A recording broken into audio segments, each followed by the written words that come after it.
രോമാഞ്ചം, ultimate രോമാഞ്ചം എന്നല്ലാതെ വേറെ ഒറ്റ വാക്ക് ഈ സിനിമയെ ഡിസ്ക്രൈബ് ചെയ്യാൻ എനിക്ക് പറയാനില്ല.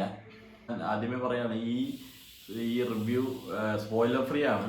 ആൻഡ് ഈ വീഡിയോയിൽ നിന്ന് നിങ്ങൾക്ക് അധികം ഇൻഫോർമേഷൻസ് എനിക്ക് പ്രൊവൈഡ് ചെയ്യാൻ പറ്റുമെന്ന് എനിക്ക് ഉറപ്പില്ല. കാരണം ഞാൻ വളരെ ചുരുക്കം കണ്ടുവരുന്ന ഒരു എന്താ പറയുക സിനിമാറ്റിക് യൂണിവേഴ്സോ അല്ലെങ്കിൽ ഇംഗ്ലീഷ് സിനിമകൾ പോലും ഞാൻ ചുരുക്കമേ കാണാറുള്ളൂ. അപ്പോൾ ഇതിൽ നിന്ന് ഞാൻ അധികം ഇൻഫോർമേഷൻസ് ഒന്നും പ്രൊവൈഡ് ചെയ്യുന്നില്ല. നിങ്ങൾക്ക് എത്രത്തോളം അത് കൺവേ ചെയ്ത് തരാൻ പറ്റുമെന്ന് എനിക്ക് അറിഞ്ഞുകൂടാ. ആൻഡ് ഇത് കാണണമെന്ന് ഞാൻ നിർബന്ധം പോലും പിടിക്കില്ല. ഒരു ഷാട്ടിയോ എനിക്കില്ല. മലയാളം സിനിമകളൊക്കെ ആണെങ്കിലാണ് എനിക്ക് കുറച്ചും കൂടി നമുക്കായിട്ട് ഇങ്ങനെ പറയാൻ പറ്റുന്നത്. ഞാൻ പണ്ടോട്ടേ കണ്ട് പഠിച്ചത് മലയാള സിനിമകളാണ്. ഞാൻ ഇംഗ്ലീഷ് സിനിമകൾ പണ്ട് കാണുന്നത് കുറവായിരുന്നു. ഞാൻ എല്ലാ വീഡിയോസിലും പറയാറുള്ളതുമാണ്. തുറന്ന് പറയണ വേറെ ആരും ഉണ്ടടേ. എനിക്കല്ലാതെ എന്താ പറയുക, പുറംപൂഷലിനായിട്ട് ഇപ്പം ബാക്കിയുള്ളവരുടെ വീഡിയോ കൊണ്ടിട്ട് അങ്ങനെയായിരുന്നു, ഇത് ഇങ്ങനെയായിരുന്നു, കുറേ അടുത്തൊക്കെ സംശയമൊക്കെ ഉണ്ടായിരുന്നു, കുറേ ക്യാരക്ടേഴ്സിന് മനസ്സിലാവുക ഉണ്ടായി. ആൻഡ് എല്ലാ പടമൊന്നും കണ്ടിട്ടൊന്നുമില്ല ഞാൻ പോയത്. ഞാൻ ഡെഡ്പൂളിൻ്റെ റീസെൻറ്റ് 2 മൂവീസ് ഇരുന്ന് റീവാച്ച് ചെയ്തു. ആൻഡ് എക്സ്മെൻ സീരീസിൻ്റെ ഒരു എന്താ പറയുക ഒരു ബ്രീഫ് ഡിസ്ക്രിപ്ഷൻ മൊത്തം ഞാൻ ഇന്ന് വായിച്ചും വേറെ വീഡിയോസ് വഴിയൊക്കെ കുറേ ഇൻഫോർമേഷൻസ് കളക്ട് ചെയ്ത് വെച്ചിട്ടാണ് ഞാൻ പടത്തിന് പോയത്. അപ്പോൾ ഇതിൽ നമുക്ക് ഒരു എൻ്റർടൈൻമെൻറ്റ് ഫാക്ടർ ഉണ്ട്. എന്ന് വെച്ചാൽ ഒരു രോമാഞ്ചം കൊള്ളുന്നതും അതുപോലെ കിട്ടിലും ഫൈറ്റ് സീക്വൻസസും. And it's 18+. ഒരു പിള്ളേരെ ഒന്നും കൊണ്ടുവരുന്നത് ഞാൻ പറയുള്ളൂ. കാരണം ചിത്രച്ച് കളയണ കണക്ക് ഫൈറ്റ് സീക്വൻസസ് ഉണ്ട്, കുറേ ഉണ്ട്. പിന്നീട് പറയാനാണെങ്കിൽ ഇത് ഹ്യൂമർ സൈഡ് വാസ് പൊളി.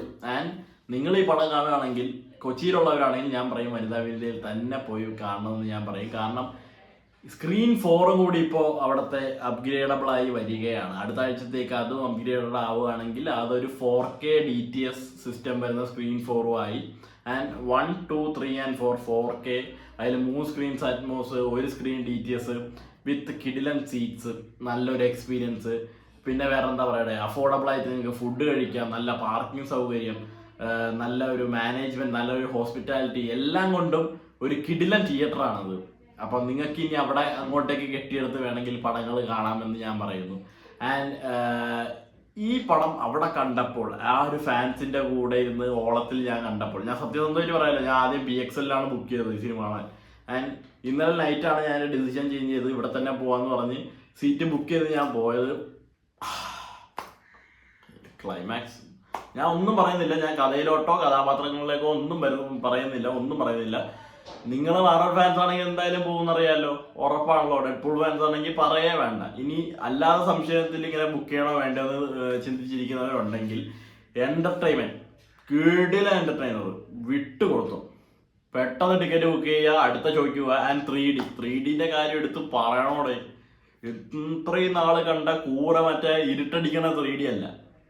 ഇതിൻ്റെ തുടക്കത്തിൽ ഒരു 10 മിനിറ്റ് ഒരു സാധനമുണ്ട്, ഒരു ഫൈറ്റ് സീക്വൻസസും നമ്മുടെ കാസ്റ്റ് ആൻഡ് ക്രൂസിൻ്റെ ഒക്കെ പേര് കാണിക്കുന്ന ഒരു സാധനം ഉണ്ടല്ലോ, അവിടെയൊക്കെ 3D അവർ കൊണ്ടുവന്നിരിക്കുന്ന ഒരു സാധനം.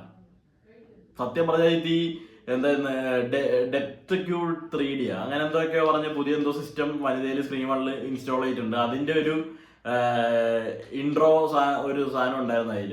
ആൻഡ് ഇതിലോട്ട് വന്നപ്പോഴും നമുക്ക് പണ്ട് ആ കുട്ടിച്ചാത്തനെ കണ്ടപ്പോൾ കിട്ടിയ ഇതൊക്കെ അടുത്തോട്ട് വരുന്നത്. അടുത്തോട്ട് ഈ ഒരു സാധനം കിട്ടിയോടെ എത്ര നാളായിട്ട് ആഗ്രഹിച്ചിരിക്കാന്നറിയോ, 3Dയിൽ ഇങ്ങനത്തെ ഒരു സാധനം കിട്ടാനായിട്ട്.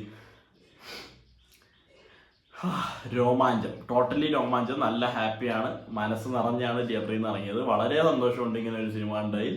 ഞാൻ മിക്കവാറും റീവാച്ച് ചെയ്യാൻ പോകും.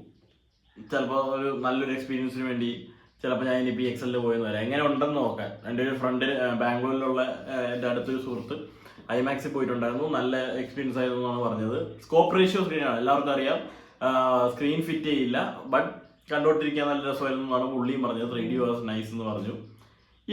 അത്ര എനിക്ക് പറയുള്ളൂ. ആൻഡ് ക്യാരക്ടേഴ്സ് ഇവർ രണ്ടുപേരുമാണ് ഈ പടം താങ്ങി നിർത്തിയിരിക്കുന്നത് with lots of humours. By.